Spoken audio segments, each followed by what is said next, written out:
Menguntungkan. Ya, ini sudah aman, menguntungkan. Menguntungkan. Jadi Menarik artinya ya. menarik. Oleh karena itu kita juga mengetahui perbankan syariah yang swasta, ya, ada beberapa bank syariah yang swasta. Sekarang sudah Itu di merger ya. pemilik sahamnya itu juga tidak sepenuhnya Orang Islam. beragama Islam. Kenapa? Karena itu kan menjadi perusahaan Kebutuhan terbuka. sistem sosial ya. Ya, jadi perusahaan terbuka.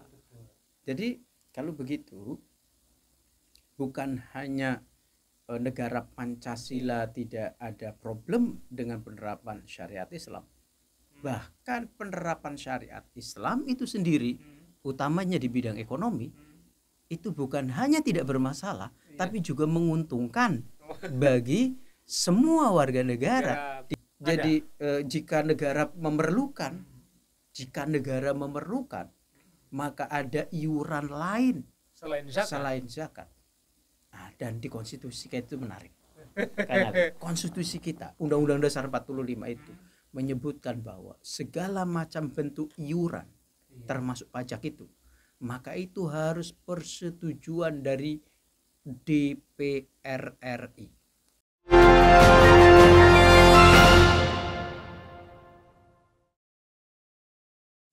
Assalamualaikum warahmatullahi wabarakatuh. Waalaikumsalam. Selamat malam, salam sejahtera Sobat Ekbis dimanapun berada. Petang hari ini jumpa lagi dengan saya Kang Ali di studio Ekbis Banten tercinta ini, edisi 6 Maret 2023, dalam rangka diskusi sesi 3 soal moderasi agama, dan narasumber utama kita sudah standby di studio. Apa kabar? Assalamualaikum Pak Dokter. Waalaikumsalam warahmatullahi wabarakatuh. Rupanya lelah sekali ini. Belum pulang ke rumah atau bagaimana ini? Ya, kita pokoknya standby bicara mengenai moderasi beragama. Oke, baik. Sobat Ekbis, kita mulai saja, dan tema kita pada malam hari ini tema ringan. Nah, tergantung cara pandang dan cara mendengar saja. Tapi sesuatu yang perlu didiskusikan adalah mengenai pluralisme agama, juga pluralisme hukum ya di Indonesia, dalam diskusi sesi 3 di kajian moderasi beragama. Pak Dokter, Ya. bicara pluralisme agama, tentu ini sesuatu yang sudah familiar ya. Sejak dekade ya, mungkin 20 tahun terakhir diperbincangkan terutama oleh para intelektual akademik di kampus-kampus berbasis agama, terutama di IAIN dan UIN. Itu kalau bicara tataran ruang diskusinya ya. Tapi kalau materi kajian dan materi diskusinya, tentu ini hak semua warga bangsa, terutama umat Islam, dalam kaitannya relasi berbangsa dan bernegara.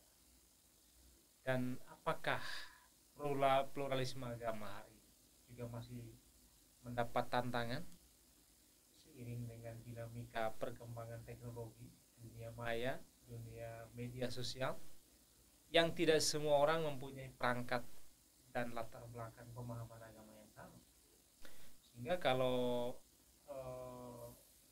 dominasi pemerhati media-media ini juga lebih dominan mereka yang dalam tanda petik tidak punya perangkat dan latar belakang pemahaman agama yang sama, tentu juga akan menjadi semacam problem pemikiran di kemudian hari.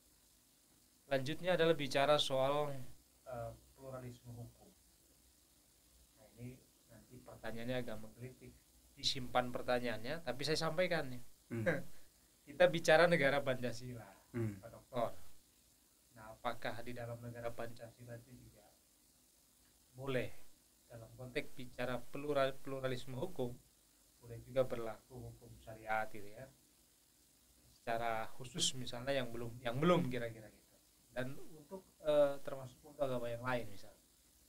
Silakan Pak Dokter disampaikan dan dielaborasi lebih luas.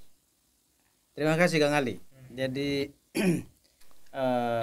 kita menyadari bersama bahwa Indonesia ini adalah negara hukum. Nah, pada saat yang sama kita juga menyadari bahwa Indonesia adalah taman sari kemajemukan. Banyak pihak yang ikut membentuk Indonesia Raya kita ini. Ya, jadi ada umat Islam, ada Katolik, ada Kristen, ada Hindu, ada Buddha, ada Konghucu, ada penghayat kepercayaan dan seterusnya. Semua adalah warga bangsa Indonesia dan masing-masing memiliki hak untuk menganut kepercayaannya itu, lalu menjalankan ibadah sesuai dengan kepercayaannya itu sudah clear. Ya? Nah, dan itu juga sejalan dengan pikiran Islam itu sendiri. Jadi dalam ajaran agama Islam itu misalnya dalam Quran surah Al-Kafirun itu sudah hafal semua, lakum dinukum waliyadin. Jadi setiap orang itu diberi kebebasan untuk berkeyakinan dan setiap orang boleh menjalankan ibadah sesuai dengan keyakinannya itu, tidak boleh mengganggu. Jadi orang Islam menjalankan agama sesuai dengan ajaran Islam, orang yang beragama Katolik, yang beragama Kristen, yang beragama Hindu, Buddha, Konghucu, penghayat kepercayaan, mereka juga beribadah sesuai dengan keyakinannya itu. Dan tidak boleh ada upaya untuk menyatukan yang berbeda. Jadi tidak perlu. Jadi yang berbeda memang harus berbeda dan yang sama jangan dipaksa berbeda. Jadi gitu ya. Apa yang sama? Yang sama yang disebut dengan kalimatin sawa. Semua percaya bahwa Tuhan itu esa. Jadi apapun agamanya, apapun kepercayaannya, itu disatukan dengan satu prinsip ketuhanan yang Maha Esa. Soal siapa nama Tuhannya, itu setiap agama punya namanya sendiri-sendiri. Nah, dalam Islam namanya Allah. Dan ada 99 nama lainnya. Tapi yang populer ya ada lafzul jalalah itu adalah Allah. Jadi ini ada yang kalimatin sawa, semua sepakat, dan ada yang berbeda. Karena itu tadi Kang Ali juga menyebut terkait dengan kata syariah. Syariah itu secara harfiah berarti jalan. Jadi jalannya mungkin berbeda, tetapi tujuannya adalah sama. Kang Ali, ya, lanjut, ketika kita bicara mengenai pluralisme agama, itu juga berbincang tentang sistem sosial yang berlaku, bukan hanya sistem kepercayaan. Nah, sistem kepercayaannya ya kan, masing-masing agama ada kredonya, ada akidahnya gitu kan. Masing-masing agama cara peribadatannya juga sudah diatur. Ini nggak bisa dipaksakan. Bagaimana dengan sistem sosialnya? Juga sama. Oleh karena itu pluralisme agama itu tidak berhenti kepada penghargaan terhadap keragaman cara pandang tentang keyakinan dan ibadah, tapi juga masuk kepada sistem sosial. Nah, sistem sosial dan rasa keadilannya juga berbeda. Misalnya dalam konteks keluarga. Nah, umat Islam perlu pengaturan tentang perkawinan. Nah, oleh karena itu muncul undang-undang perkawinan. Tahun berapa itu, Pak Dokter? Nah, di Indonesia telah diundangkan undang-undang perkawinan di tahun 1974. Cukup tanggal 2 Desember itu. Nah, itu telah menandai berlakunya apa yang disebut dengan pluralisme hukum. Kenapa? Karena undang-undang ini berlaku hanya bagi pemeluk agama Islam dan tidak berlaku bagi pemeluk agama yang lain. Jadi bagi yang beragama lain ya silakan menikah dengan aturan agamanya masing-masing. Nah, jadi nanti pencatatannya di Dukcapil. Nah, sementara bagi yang beragama Islam itu di KUA, Kantor Urusan Agama. Jadi artinya apa? Di Indonesia dengan dasar negara Pancasila berlaku hukum yang disebut dengan hukum syariat Islam itu tadi. Jadi nggak ada kendala, tidak ada problem antara negara Pancasila dan Islam. Penerapan syariat Islam. Jadi kalau ada yang meributkan mungkinkah penerapan syariat Islam di sebuah negara yang dasarnya Pancasila, bukan hanya mungkin, memang sudah berjalan. Dan itu ditandai dengan Undang-Undang Perkawinan di tahun 1974. Jadi Pak Dokter, kalau bicara kemajemukan tadi itu ya, dalam relasinya dengan kebangsaan dan kenegaraan kita, Indonesia ini dengan populasi etnis agama yang cukup beragam gitu, dalam konteks menjalankan negara dan bangsa ini relatif berhasil ya. Artinya meramu berbagai macam perbedaan ini dalam satu tujuan tadi. Bahkan setiap agama, setiap pemeluk agama juga menikmati daripada dasar undang-undang kita ini. Betul. Dari penjabaran dari Pancasila ini. Nah, lanjut kepada persoalan tadi, hukum perkawinan. Kata Pak Dokter bahwa kalau masih ada yang ribut gitu ya soal syariat Islam, ya mungkin masih ada yang belum gitu Pak Dokter. Misalnya kalau yang sering diributkan di media atau di diskusi-diskusi itu kan soal jinayah ya. Soal itu aja yang belum. Mungkin nggak itu ke depan dalam pengamalan Pancasila sekaligus juga undang-undang pidana kali ya, kalau di Indonesia mungkin pidana gitu. Ya. Gimana itu Pak? Ya Kang Ali, kalau undang-undang perkawinan tadi berlaku untuk umat Islam yang beragama Islam, tapi kita juga mengenal perkembangan terakhir. Misalnya undang-undang yang terkait dalam bidang ekonomi, ekonomi dan bisnis, ada perbankan syariah. Perbankan syariah itu diatur dengan sistem Islam. Siapa yang boleh menggunakan sistem ini? Semuanya. Bukan Jadi, hanya umat Islam. Bukan hanya orang yang beragama Islam. Yang beragama lain boleh menggunakan layanan syariah. Artinya apa? Sekarang nggak ada problem. Orang yang tidak beragama Islam tidak merasa memiliki problem ketika dia menggunakan layanan syariah yang menggunakan sistem Islam. Bahkan ini yang menarik, yang tidak beragama Islam dan dia menggunakan layanan perbankan syariah karena pertimbangan rasional, itu jauh lebih tertarik ya. Ya, karena apa? Ini aman, menguntungkan. Ada dua kata ya, aman, menguntungkan. Tidak semua yang aman menguntungkan. Ya, ini sudah aman, menguntungkan. Jadi menarik ya. Menarik. Oleh karena itu kita juga mengetahui perbankan syariah yang swasta, ya, ada beberapa bank syariah yang swasta. Sekarang itu sudah di merger ya? Pemilik sahamnya itu juga tidak sepenuhnya beragama Islam. Kenapa? Karena itu kan menjadi perusahaan terbuka. Sistem sosial ya. Jadi perusahaan terbuka. Jadi kalau begitu, bukan hanya negara Pancasila tidak ada problem dengan penerapan syariat Islam.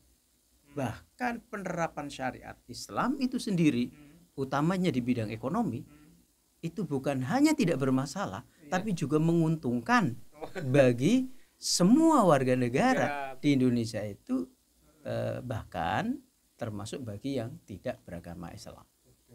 Gitu. Jadi ini sebenarnya ke depan di era modern, apalagi sudah sekarang masuk pada era informasi, ya orang itu yang dipikirkan rasional. Ini menguntungkan enggak? Jadi tadi misalnya soal jinayat.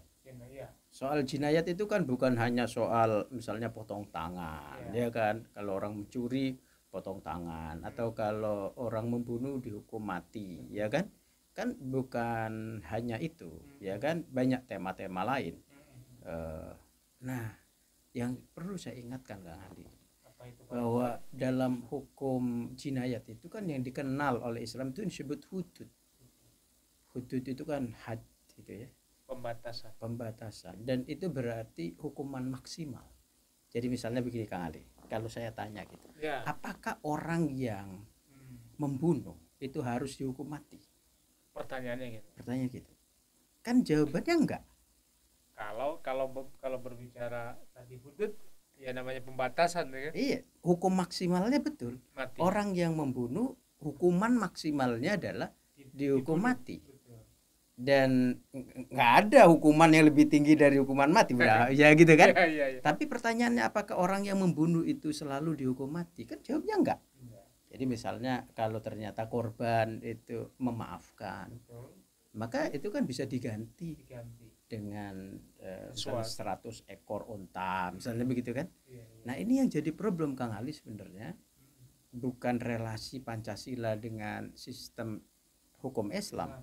Problemnya adalah orang nggak ngerti hukum Islam. Kata kuncinya itu ya. Demikian juga nanti dengan agama yang lain. Jadi orang tidak mengerti hukum dari agama tertentu, lalu dia merespon dengan cara yang salah. Ini yang bahaya sebenarnya. Lalu ruang untuk bagaimana menjadi kesepahaman gitu ya. Yang namanya teks gitu kan, tentu menjadi ruang diskusi siapapun. Nah, yang menarik justru tadi itu, yang jadi persoalan adalah orang nggak mengerti agama, apakah itu orang Islam ataupun agama yang lain. Tapi kalau bicara pemberlakuan syariah secara keseluruhan di Indonesia, relatif sudah mapan sebenarnya Pak Dokter. Ya, kita misalnya ada undang-undang zakat. Undang-undang zakat itu ya seperti undang-undang perkawinan. Ya, undang-undang itu berlaku hanya untuk orang Islam. Kenapa zakat hanya berlaku untuk orang Islam? Ya memang syariat zakat itu hanya untuk orang Islam. Jadi orang yang beragama lain tidak wajib membayar zakat. Ya, nanti pendistribusian zakat itu juga ya prioritasnya adalah untuk orang Islam. Jadi fakir miskin yang dimaksud adalah fakir miskin yang beragama Islam. Tapi kalau pengumpulan yang kemudian dan menghasilkan yang katakanlah maksimal itu untuk kebutuhan negara juga nggak ada masalah Pak Dokter. Lah, kan negara bilang fakir miskin dan anak-anak terlantar dipelihara oleh negara. Siapa yang dimaksud negara? Pemerintah dan masyarakat.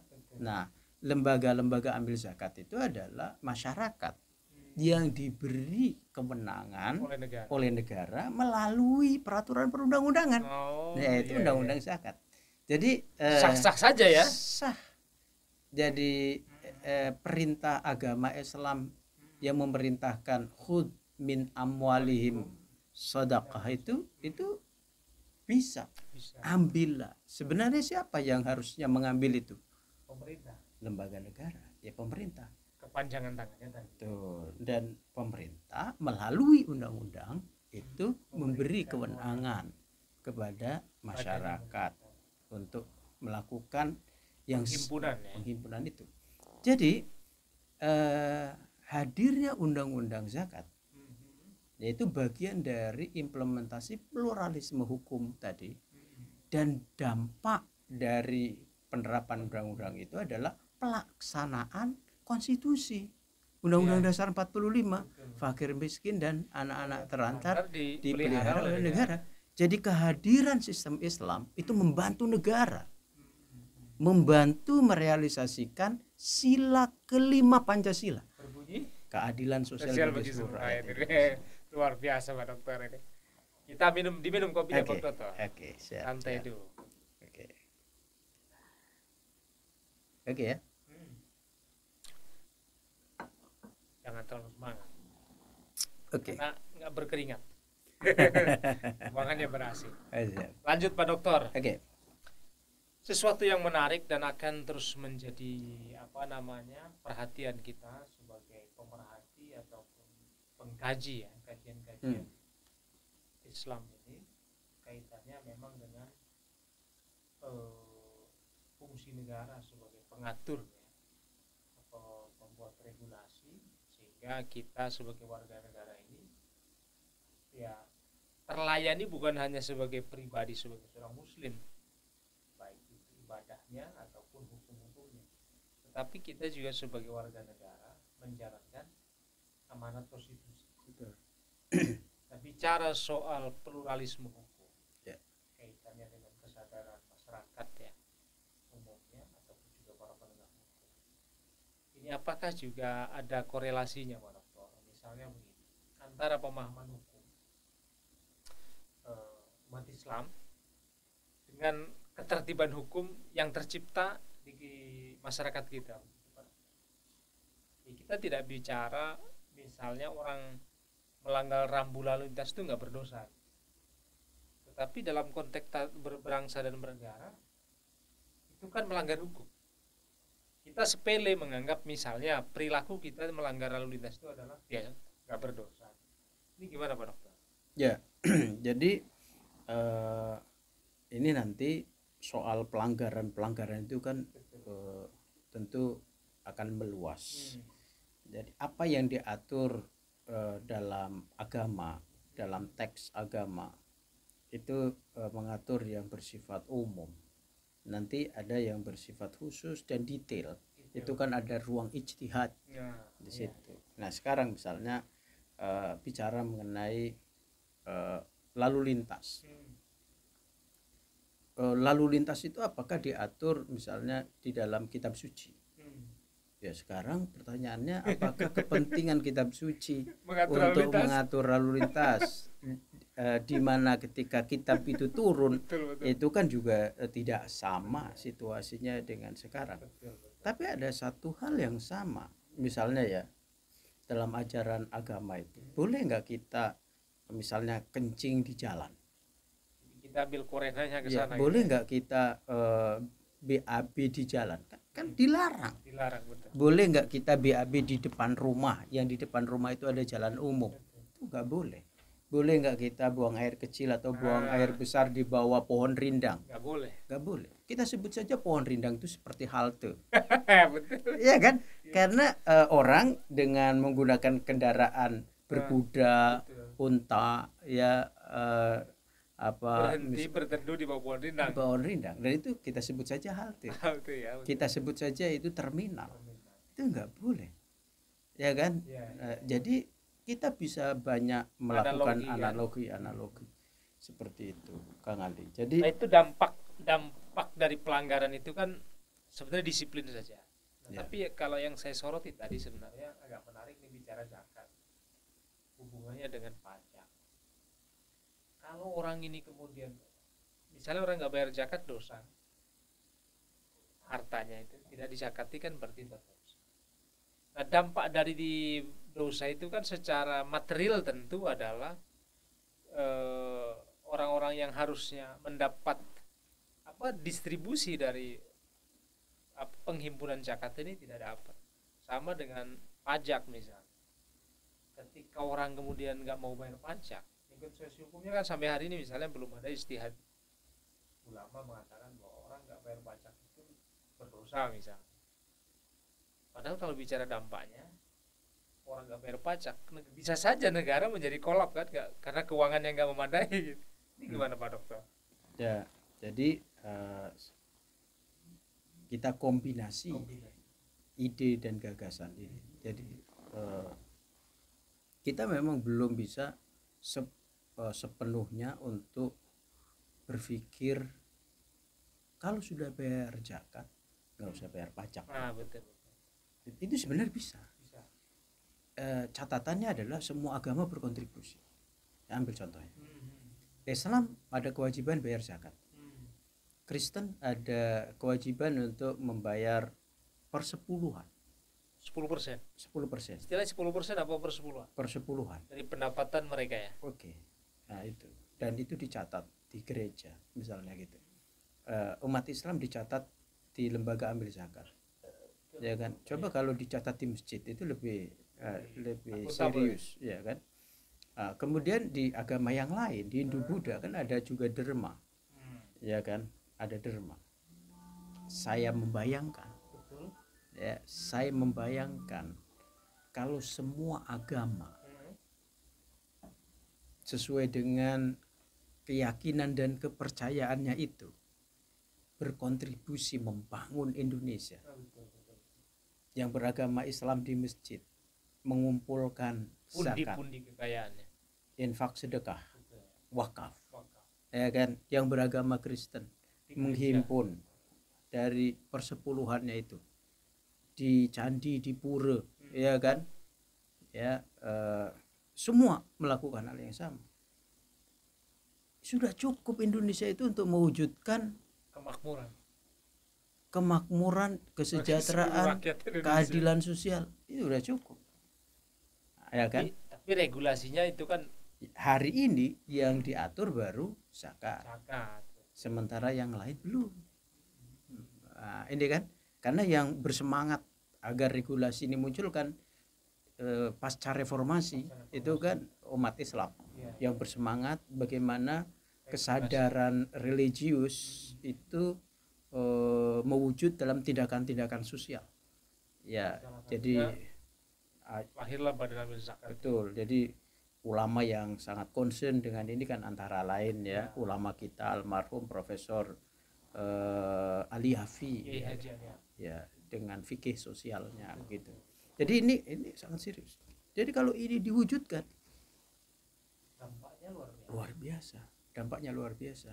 Dan kalau ini bisa luar biasa tadi, meskipun tidak ada instrumen pajak, negara ini akan harusnya bisa makmur ya. Tapi tentu pajak itu dalam konteks yang lain, ada pertanyaan begini, bagi umat Islam setelah bayar zakat apakah ada kewajiban lain selain zakat? Nah itu kan di fikih Islam juga ada pertanyaan begitu. Jawabannya gimana itu Bang Nongka? Oh ya, jadi jika negara memerlukan, maka ada iuran lain selain zakat. Nah, dan di konstitusi kita itu menarik. Karena konstitusi kita, Undang-Undang Dasar 45 itu menyebutkan bahwa segala macam bentuk iuran termasuk pajak itu, maka itu harus persetujuan dari DPR RI. Apa MPR RI? DPR RI.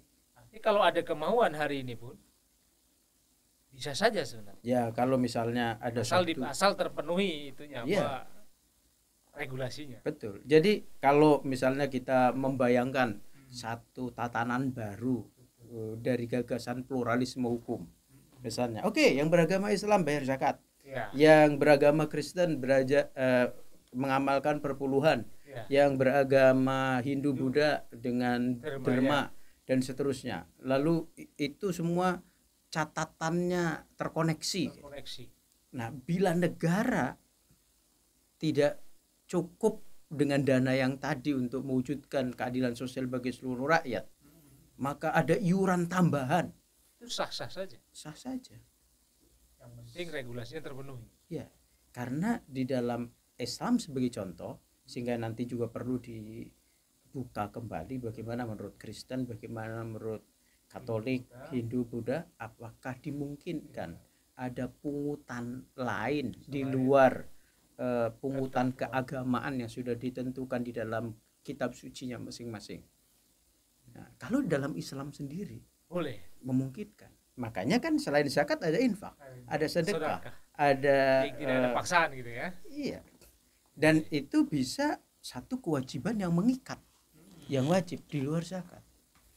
Misalnya ya, di dalam satu kondisi darurat di mana Indonesia misalnya menghadapi tantangan eksternal kita harus memiliki senjata yang cukup. Kan Modern. nggak cukup dari zakat dan perpuluhan tadi. Maka dihitung berapa jumlah warga negara, berapa penghasilan masing-masing. Jadi seseorang dipungut iuran misalnya 3%. per 100.000 misalnya, itu sekian. Makanya setiap orang yang punya penghasilan, makin besar penghasilannya makin besar iurannya. Itu pajak progresif misalnya gitu. Itu sangat memungkinkan. Luar biasa. Ya, Tapi konstitusi kita sudah jelas, di Undang-Undang Dasar 45 kita sudah jelas dimungkinkan bahwa pajak dan bentuk iuran lain harus mendapat atas persetujuan DPR RI. Makanya dulu kan zaman saya kecil ada iuran TVRI. Oh ya, ada dulu. Itu iuran TVRI. Itu iuran TVRI melanggar, ya kan? Karena dasarnya bukan persetujuan DPR RI. Gitu. Boleh. Jadi nggak boleh itu, nanti ada sebenarnya itu ya kayak pungutan pungli itu. Kenapa pungutan itu disebut pungutan liar? Karena pungutan yang membebani rakyat itu tanpa persetujuan DPR RI. DPR RI maknanya turunan ya, bisa DPR RI untuk secara nasional. Tapi kalau itu menjadi semacam perda, itu kan keputusan DPRD daerah masing-masing. Ya, yang disebut retribusi itu. Retribusi itu juga adalah pungutan yang membebani rakyat. Ingat Kang Ali, mengapa terjadi revolusi Prancis? Ya. Kenapa itu, Pak? Revolusi Prancis itu terjadi karena penguasa memajaki seluruh aktivitas dari rakyat di Prancis saat itu. Ya, akan terjadi itu kemarahan publik. Orang parkir di mana-mana pajak gitu ya. Orang makan pajak. Ngelihat ada orang beli sesuatu yang baru, rajanya, oh saya juga kepengen kayak gitu ya kan, kenakan pajak gitu. Untuk memenuhi gaya hidup hedonis dari raja saat itu. Nah, kita juga sangat marah sekarang kan Kang Ali, ada pejabat negara dengan gaya hidup yang hedonis. Lalu untuk memenuhi gaya hidup seperti itu, memeras rakyat dengan memajaki segala hal. Ini hati-hati. Jadi moderasi beragama itu berarti satu kesadaran kritis terhadap realitas sosial yang bertentangan dengan syariah, ajaran agama, yaitu tentang kesederhanaan, kebersahajaan, dan kepedulian terhadap sesama. Konsep-konsep eksploitatif itu kan juga bagian daripada yang tidak dikehendaki oleh agama. Ya. Nah, itu bagian daripada kajian tentang kritik kita terhadap kemapanan yang memang tadi itu tidak menjadi prinsip kebutuhan masyarakat. Sepanjang itu ada ketentuan hukumnya, regulasinya, kembali kepada persoalan undang-undang dasar, itu sah-sah saja Pak Dokter. Baik Pak Dokter, terakhir tak terasa ini sudah 45 menit ya. Oke. Ini kalau bicara moderasi agama ini gak akan pernah berakhir. Karena memang situasinya mengitari kita sehari-hari. Ya.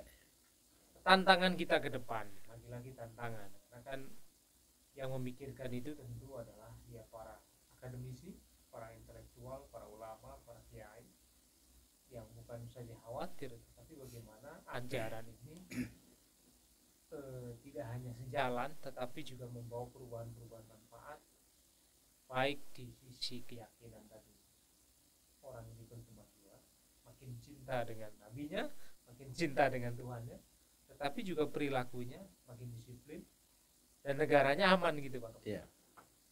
Monggo Pak Dokter. Iya, jadi tadi kita membicarakan moderasi beragama kaitannya dengan pluralisme hukum. Lah, ini berkutat pada perbincangan tentang agama. Tetapi jangan lupa Kang Ali, ada juga yang disebut dengan hukum adat. Nah, ini bagaimana? Nah, hukum yang tumbuh berkembang di masyarakat kita, utamanya pada penghayat kepercayaan. Ya kan? Kita di Banten misalnya ada masyarakat Baduy. Itu masyarakat Baduy otoritasnya luar biasa. Ketika kita masuk ke wilayah Baduy, kita harus adaptif, harus menyesuaikan dengan ketentuan pamali di sana. Apa yang boleh dan apa yang tidak boleh. Kita ini ketika datang ke sana sangat hormat dengan aturan-aturan itu. Sebaliknya, ketika orang Baduy keluar dari wilayahnya, ya datang ke Serang misalnya, datang ke Jakarta, mereka juga sudah diwanti-wanti ya oleh kesepuhan di sana bahwa tidak boleh melakukan ini dan itu seterusnya. Jadi pluralisme hukum ini bukan hanya menghormati hukum yang berlaku pada agama-agama, tetapi juga penghayat kepercayaan yang kemudian kita menyebutnya sebagai hukum adat. Ya, kalau dalam konteks Indonesia ya di Kalimantan, di Sumatera, di Papua cukup banyak. 300 adat istiadat. Ini luar biasa. Bangsa Indonesia kaya ya, kaya sekali. Dan dalam ajaran agama Islam, Kang Ali, disebut al-adah muhakamah. Adat itu juga bisa diakomodir menjadi bagian dari syariat Islam itu sendiri. Jadi hukum adat itu adalah hukum Islam itu sendiri, tentu dengan catatan bahwa prinsip-prinsipnya tidak bertentangan dengan hukum utama. Ini Kang Ali. Jadi Indonesia ini sebagai miniatur peradaban dunia ini luar biasa.